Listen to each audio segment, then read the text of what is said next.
If you've been with us the last few weeks, you know that we've been deep diving into the book of Ruth. And today we conclude the story in chapter 4. And today's reading is a little bit longer, but I think it's necessary to help us kind of close that narrative arc of the story. So our reading today is Ruth chapter 4, verses 1 through 17. No sooner had Boaz gone up to the gate and sat down there than the next of kin of whom Boaz had spoken came passing by. So Boaz said, "Come over, sit down here." And he went over and he sat down. Then Boaz took 10 men of the elders and sat down and said, "Sit down here." And they sat down. He then said to the next of kin, "Naomi, who has come back from the country of Moab, is selling the parcel of land that belonged to our kinsman Elimelech. So I thought I would tell you of it and say, buy it in the presence of those sitting here and in the presence of the elders of my people. If you redeem it, redeem it. But if you will not, tell me so that I may know, for there is no one prior to you to redeem it, and I come after you." So he said, "I will redeem it." Then Boaz said, "The day you acquire the field from the hand of Naomi, you also are acquiring Ruth, the Moabite, the widow of the dead man, to maintain the dead man's name on his inheritance." At this, the next of kin said, "I cannot redeem it for myself without damaging my own inheritance. Take my right of redemption, for I cannot redeem it." Now this was the custom in the former times in Israel concerning redeeming and exchanging to confirm a transaction. The one took off a sandal and gave it to the other. This was the manner of attesting in Israel. So when the next of kin said to Boaz, "Acquire it for yourself," he took off his sandal. Then Boaz said to the elders and all the people, "You are witnesses today that I have acquired from the hand of Naomi all that belonged to Elimelech and all that belonged to Chilion and Mahlon. I have also acquired Ruth the Moabite, the wife of Mahlon, to be my wife, to maintain the dead man's name on his inheritance, in order that the name of the dead man may not be cut off from his kindred, and from the gate of his native place. Today you are witnesses."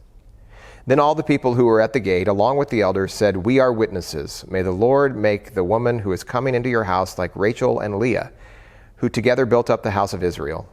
May you produce children in Ephrath and bestow a name in Bethlehem. And through the children that the Lord will give you by this young woman, may your house be like the house of Perez, whom Tamar bore to Judah." So Boaz took Ruth, and she became his wife. When they came together, the Lord made her conceive, and she bore a son. Then the women said to Naomi, "Blessed be the Lord, who has not left you this day without next of kin, and may his name be renowned in Israel. He shall be to you a restorer of life and a nourisher of your old age, for your daughter-in-law who loves you, who is more to you than 7 sons, has borne him." Then Naomi took the child and laid him in her bosom and became his nurse. The women of the neighborhood gave him a name, saying, "A son has been born to Naomi." They named him Obed. He became the father of Jesse, the father of David.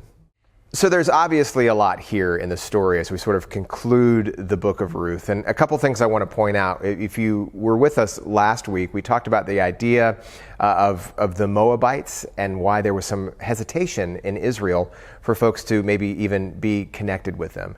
And we talked about their connection back to their ancestor Lot and some of the shame that was associated with Israel. I don't want to go into the story again, but just know that here again we see that dynamic play out. The next of kinsmen for Ruth and Naomi was willing to take the land, and then all of a sudden he learned that he was going to get Ruth the Moabite, and he sort of backed off. So we want to note the fact that this was a pretty interesting and very it would have been a very obvious moment for all of Israel to know that, oh, there is still some shame or some ambiguity with what can we do with the Moabites and what does it look like with righteousness in that. So that's step one. But see, we also talked about already that Boaz knew Ruth's heart. He had seen her loyalty to Naomi. He had seen her faithfulness in the land of Israel. So he knew that even though there might have been some stigma associated with Moabites, he knew Ruth's heart, and he had kind of come to know and love her in that way.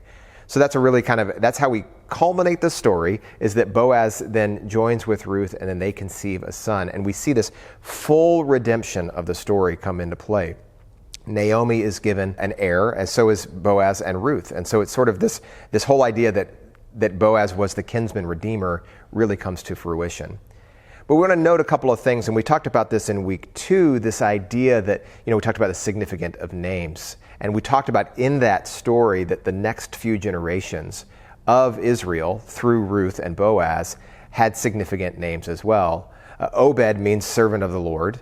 Jesse means the Lord is real. And David means beloved. So we see this trajectory, and again, we remember where we started, where there was famine and pestilence in the land, and it felt like the God as King was far off.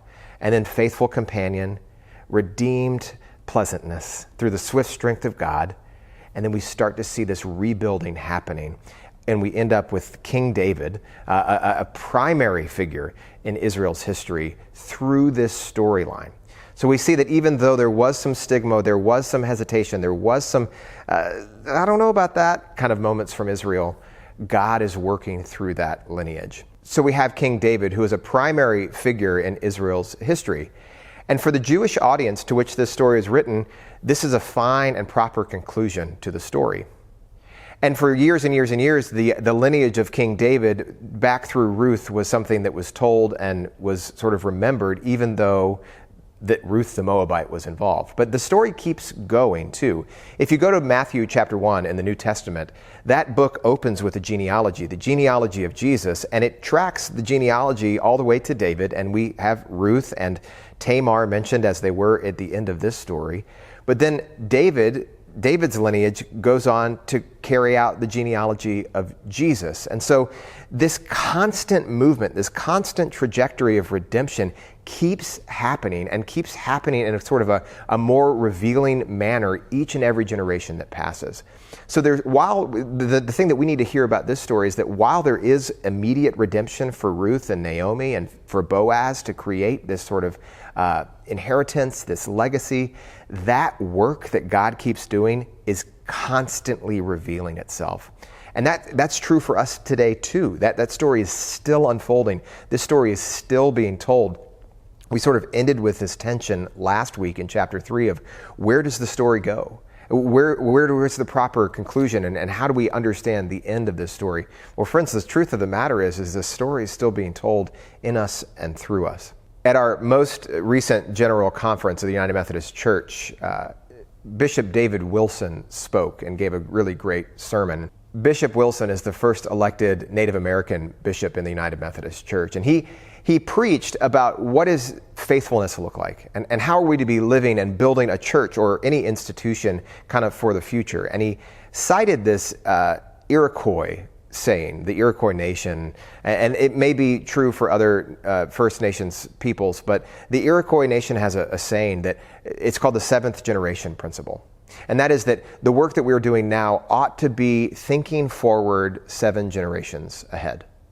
And I love that idea on a lot of levels. How are we working on something bigger than ourselves? But also, I love that truth as we kind of encounter it here in the story of Ruth, that sometimes the harvest that we are planting the seeds for now, sometimes we don't always see the fullest version of that harvest. Sometimes that's for generations that follow us.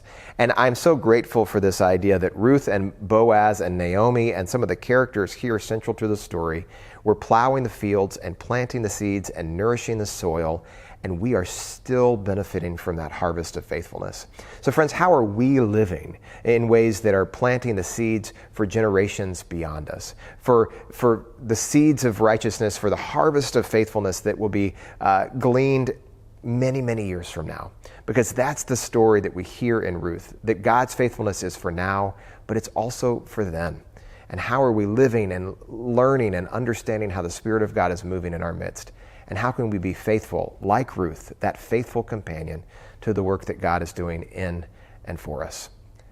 Friends, may we think about that this week. May we ruminate on the stories of Ruth, and may we think about how God might be asking us, how we are planting the seeds that will benefit not only us, but generations to come. Friends, may you be blessed this week. Amen.